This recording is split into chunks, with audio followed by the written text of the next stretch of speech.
Sie haben doch bestimmt eine Drehgenehmigung, oder? Ja, die hat meine Freundin. Die ist gerade nicht hier, aber die kommt gleich. Was ist das für ein Gefühl für Sie, wieder hier zu sein? Ungewohnt. Kommt mir auch alles eine Spur schicker vor als vor 4 Jahren. Aber sag mal, können wir das förmliche Sie nicht einfach mal weglassen? Von mir aus sehr gern. Es ist nicht ganz einfach für mich, dass Henning mit Cécile zusammen ist.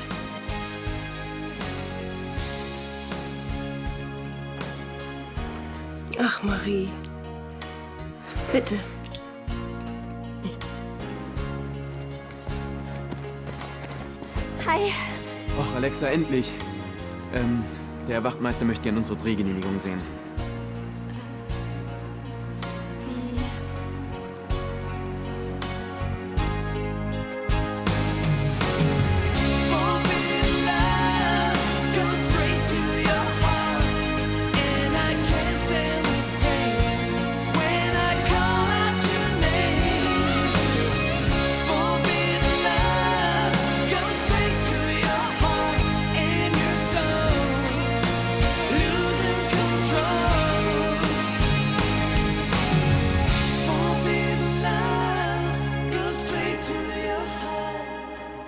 Ich habe sie vergessen.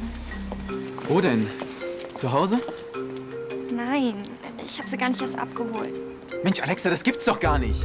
Ich hab dir doch gestern gesagt, dass ich sie heute dringend brauche. Sie haben's ja gehört. Können wir vielleicht noch diese eine Szene zu Ende drehen? Dauert höchstens eine halbe Stunde. Tut mir leid, das hier ist öffentlicher Raum. Ja, wir sind auch gleich wieder weg. Ich habe auch meine Vorschriften. Sorgen Sie dafür, dass der Bürgersteig geräumt wird, ja? Danke. Felix, es tut mir so leid. Weißt du, nächstes Mal mach ich's einfach alleine, ja? Ja, das war's dann. Wir packen ein. Ich wollte bloß... Ich weiß. Du bist meine Mutter. Das wäre völlig normal, das... Aber... Wir sind uns immer noch fremd, richtig? Ich kann nach all den Jahren nicht so tun, als sei nichts geschehen. Das musst du doch auch nicht. Verstehst du das? Sicher. Du kannst dir sicher denken, worüber ich am meisten nachdenke. Warum ich mich nie mehr gemeldet habe? Du hattest so viele Gelegenheiten. Wieso hast du es nicht wenigstens einmal versucht? So, Milch, Frischkäse, scharfer Tilsiter, Schokopudding, Spülmittel. Sonst noch was? Nö, eigentlich nicht. Obwohl, wir könnten mal wieder kochen. Heute Abend? Ich bin dabei. Was hältst du davon? Ich mach mal wieder meinen Putenrisotto. Oh ja, mit Pfefferminzsoße. Mit Pfefferminzsoße. Und Gummibärchen kannst du auch noch mitbringen. Schon klar. Die moderne Variante von Schokopudding mit Gewürzgurke. Manchmal muss man dem Klischee eben gerecht werden. Nee, mach du dein Risotto mal wie immer. Und wir zwei nehmen jetzt ein schönes, warmes Bad.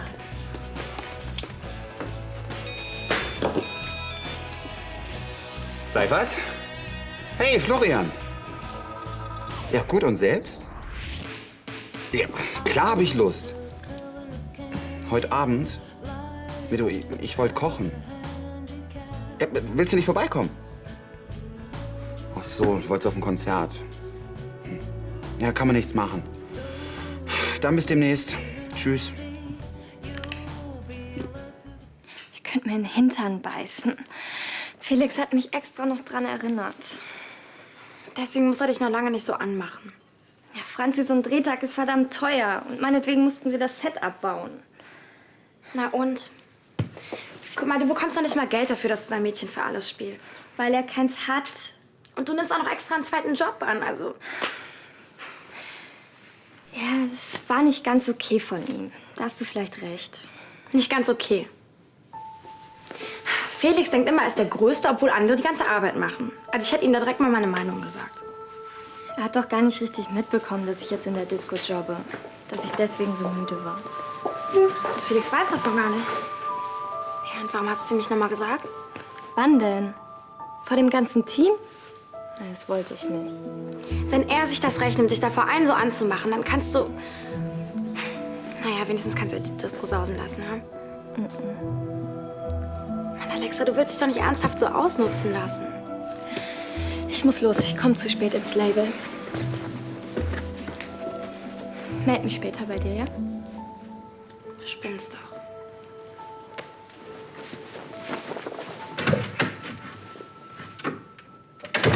Du warst im Gefängnis und Papa hat uns abgeschirmt. Aber danach? Was war dann? Marie, für mich war das keine Frage. Natürlich wollte ich euch sehen. Ich habe auch 3, 4 Mal versucht, ein Treffen zu arrangieren, aber... Martin. Du hattest Kontakt zu ihm? Nein, Kontakt ist zu viel gesagt. Ich habe ein paar Mal angerufen.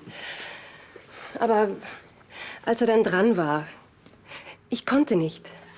Ich habe wieder aufgelegt, aus Angst.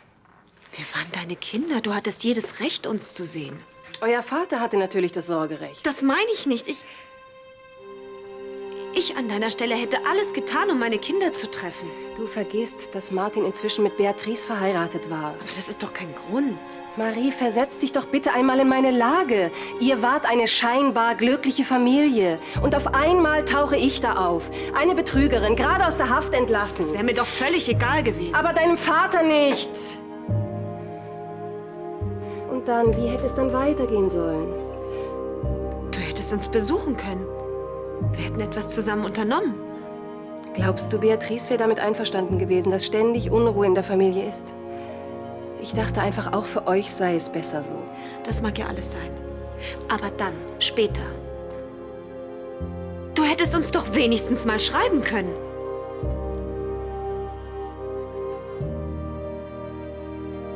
Ja, du hast recht. Und ich weiß, dass es ein Fehler war, dass ich es nicht getan habe. Aber ich war in Los Angeles, wieder verheiratet. Ihr wart so weit weg. Und? Ich habe immer wieder an euch gedacht, immer wieder, immer wieder. Aber der Abstand wurde natürlich auch immer größer und auf einmal steht Felix vor mir. Kannst du dir vorstellen, was für ein Schock das für mich gewesen ist? Schock? Ja, ich habe ihn zum letzten Mal gesehen, als er ein Baby war. Und nun...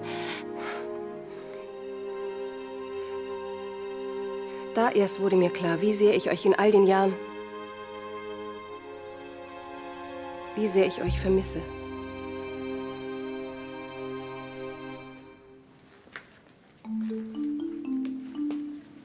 So verträumt, Herr Doktor?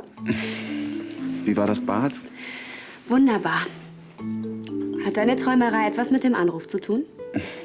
Merkt man das? Okay, es war Florian. Florian Brandner, der Afrika-Forscher, den du so besonders fürsorglich verarztet hast? Ach. Doch. Braucht er eine Nachbehandlung? Ach, so ein Quatsch. Da bin ich auf ein Konzert eingeladen. Das ist alles. Kann das sein, dass Dr. Seifert sich da irgendetwas ausrechnet? Okay, du hast mich ertappt. Ich drück dir die Daumen. Na, abwarten. Von meinem Glück ist er bestimmt hetero. Das lässt sich doch ziemlich schnell herausfinden. Wann geht ihr denn auf das Konzert? Eigentlich heute, aber... Du hast doch nicht wegen des Essens abgesagt. Doch. Versprochen ist versprochen. Quatsch, die Liebe hat immer Vorfahrt. Los. Du rufst ihn jetzt an und sagst, dass du mitkommst.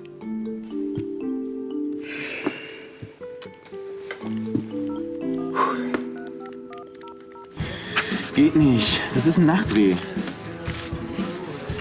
Geht auch nicht. Ey, wir können so kurzfristig nicht umdisponieren. Oder hast du eine Idee? Oh, Vorsicht. Und wie läuft's mit deinem Film? Ach, beschissen. Wir sind 2 Tage im Verzug und wenn es so weitergeht, kann ich den Film vergessen.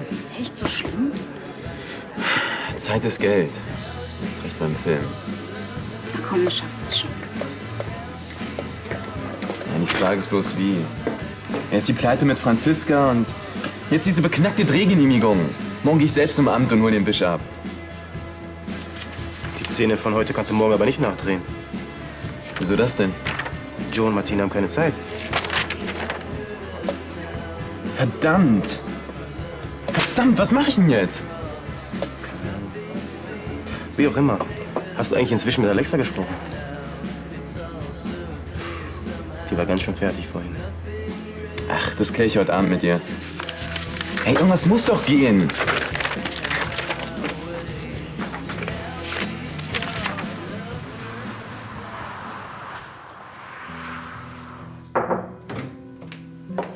Oh, Entschuldigung. Ich wollte nur fragen, ob noch was anliegt. Machen Sie ruhig Feierabend, Mai. Seit dem Treffen mit Ihrer Tochter wirken Sie so nachdenklich. Ich dachte, es wäre alles geklärt zwischen Ihnen. Tja, das ist alles nicht so einfach. Schließlich war ich lange Zeit aus Ihrem Leben verschwunden. Da würden Sie doch auch Erklärungen fordern, oder? Tja, und konnten Sie es ihr erklären? Ja. Ich denke ja. Zumindest glaube ich, dass Marie es verstanden hat. Es braucht eben alles seine Zeit.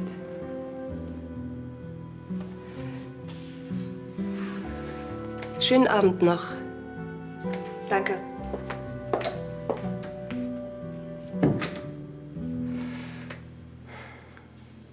Moment, Kampala, das ist doch... Uganda, ja.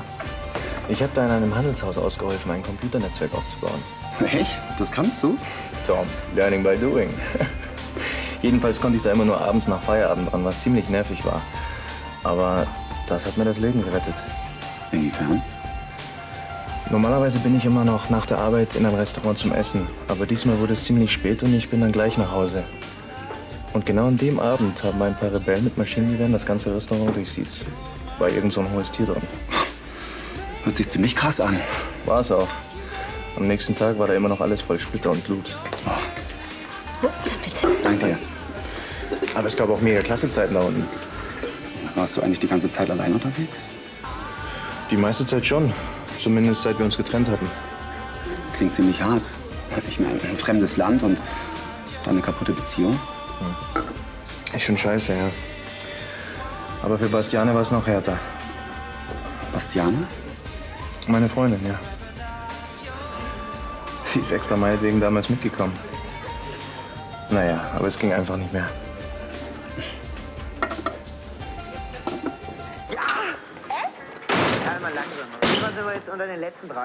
Na, Spielberg, was macht der Oscar? Hast du Alexa gesehen? Ja. Ich meine, ob sie hier ist. Nein, sie ist weg. Und wo ist sie, wenn ich fragen darf? In der Disco. Hauptsache, sie hat ihren Spaß. Spaß? Oh, ich möchte nicht mehr sehen, wenn du bis 2 Uhr morgens arbeitest. Wie, sie jobbt da? Seit wann das denn? Seit sie deinen scheiß Film finanziert. Habt ihr noch Kontakt? Ah, ich habe ihr mal geschrieben, aber keine Antwort. Was ist mit dir? Du meinst beziehungstechnisch? Naja, ähnlich wie bei dir. Die zwei hatten am Schluss auch ziemlich unterschiedliche Lebensauffassungen. Lass mich raten. Du hattest zu wenig Zeit für sie. Ich meine, als junger Arzt. Für ihn. Ansonsten hast du recht. Ja, du hast schon ganz richtig gehört. Überrascht? Warum soll ich überrascht sein? Erstens ist es deine Sache und zweitens habe ich damit 0 Probleme. Tja, viele Leute sehen das anders. Die Leute haben sowieso mit jedem Probleme, der nicht so ist wie sie selbst. Apropos, hast du dich mit deinem Vater ausgesprochen? Alles geklärt, denke ich. Er akzeptiert endlich, dass ich mich erstmal wieder neu orientieren muss. Oh, so spät? Jetzt haben wir uns so verquatscht, dass das Konzert schon läuft. Ist doch egal, dann gehen wir noch in den Club. Ah, Tom, ich bin echt hundemüde. Wie wär's, wenn wir uns morgen zum Mittagessen treffen? Ich bin dabei. 13 Uhr? Hier? Okay.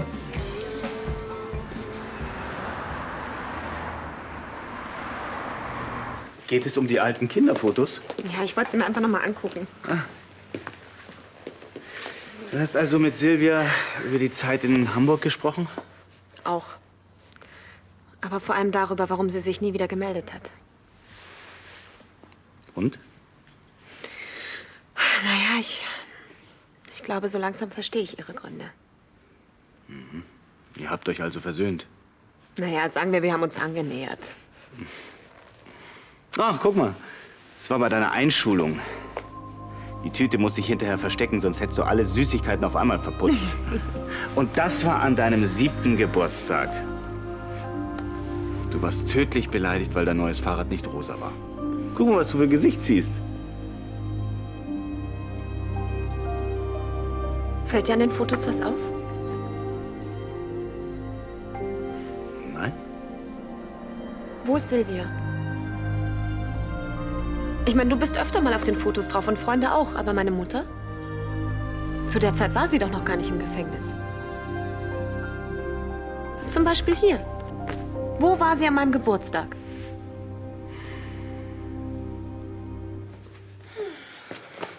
Morgen. Morgen. Gibt's schon Kaffee? Den Fritsche Spezial. So stark wie Mike Tyson. Kannst jetzt gebrauchen, oder? Ja. Und, wann warst du zu Hause? 3, halb 4. Keine Ahnung. Der Disco-Job, der schlaucht, oder? Ja, geht eigentlich. Nur, dass ich morgens so früh wieder aufstehen muss, das nervt. Ich kapier nicht, warum du dir das antust. 2 Jobs, bloß damit unser Starregisseur zu Potte kommt. Also, Ich habe versprochen zu helfen. auch wenn er dich vor der ganzen Crew zur Sau macht, hat mir Franzi erzählt. Ja, das fand ich auch nicht so fair. Aber ich habe einen echt blöden Fehler gemacht. Hi.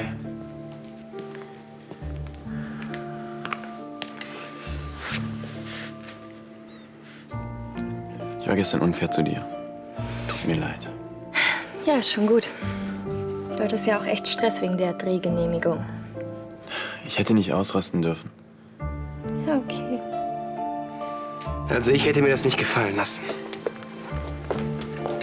Warum hast du mir denn nicht gesagt, dass du in der Disco jobbst?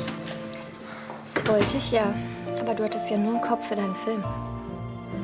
Ich weiß. Echt ätzend. Was machst du denn in der Disco? Kellnern?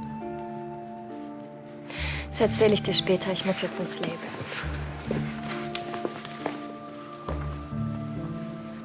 Bist du denn heute Mittag hier? Mhm.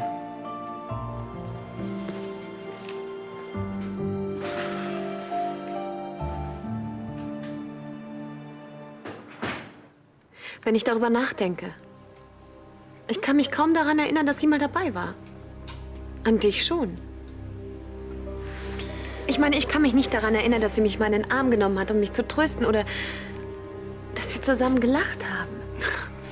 Vielleicht hast du das bloß vergessen. Weißt du, Silvia war nicht die klassische Mutter. Sie hat sich daneben ganz entscheidend um die Firma gekümmert. Ja, aber du hast dir doch auch Zeit um uns genommen, obwohl du dich um dein Geschäft kümmern musstest. Warum ist jede Erinnerung an sie wie ausgelöscht?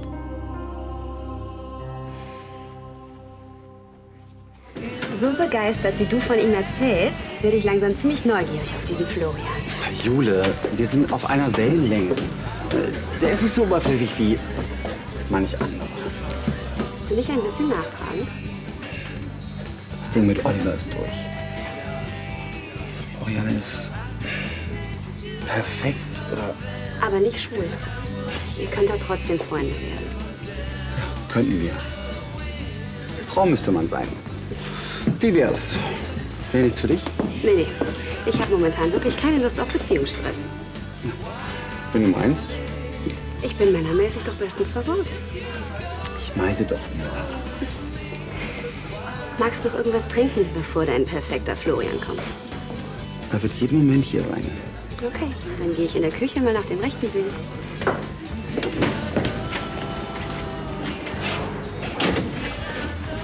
Hi. Bin ich zu spät? Hi. Nee. Ist völlig okay.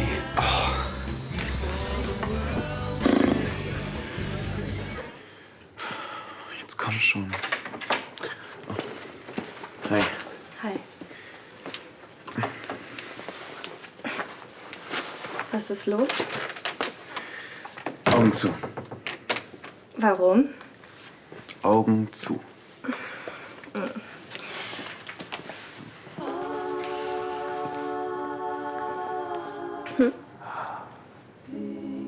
Jetzt darfst du gucken.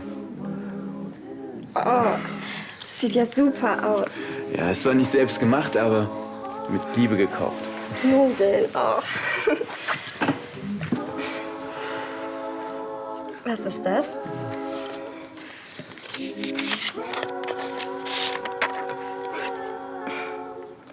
Ein Gutschein über 10 garantiert Wohlfühlmassage.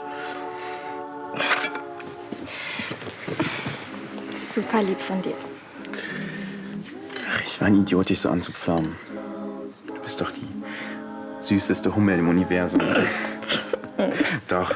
Und alles, was du für mich gemacht hast. Ich weiß gar nicht, womit ich das verdient habe. Ganz einfach. Ich liebe dich. Das Meeting mit den Engländern, soll ich den Termin für 13 Uhr zusagen? Ja, ja. Notfalls können wir die Produktionsbesprechung nach hinten verlegen. Mhm. Ja? Marie. Danke, Mai. Schön, dass du vorbeikommst. Setz dich doch.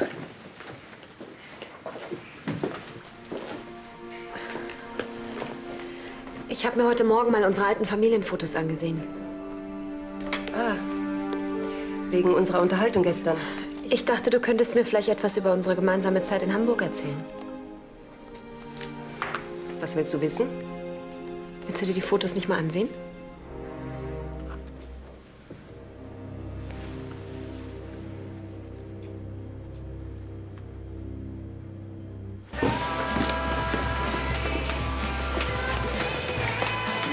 Wo warst du denn die ganze Zeit? Unser Koch ist völlig überfordert.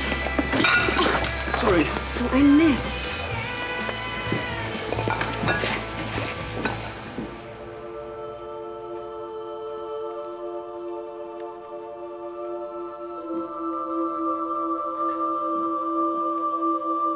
Hi, ich bin Florian.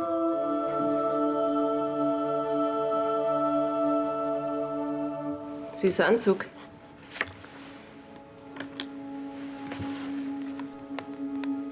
Auf dem Foto bist du auch nicht drauf.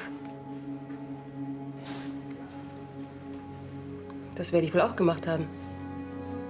Ich habe schon immer gern fotografiert. Weißt du denn noch, wann das war?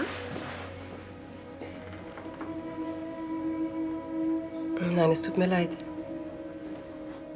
Aber irgendwie hast du da ziemlich geschmollt, würde ich sagen. Aber Das war mein 7. Geburtstag. Papa kann sich noch sehr gut daran erinnern. Marie, das ist so lange her. Du hast meinen 7. Geburtstag vergessen. Warst du denn überhaupt da? Es waren schwierige Zeiten damals. Und einer von uns musste immer in der Firma sein. Okay. Die Firma war dir wichtig, klar. Aber dann, später am Abend, was war dann? Du hättest jede freie Minute mit uns verbracht, wenn du uns wirklich geliebt hättest. Ja, du hast recht. Ich habe euch nicht genug geliebt.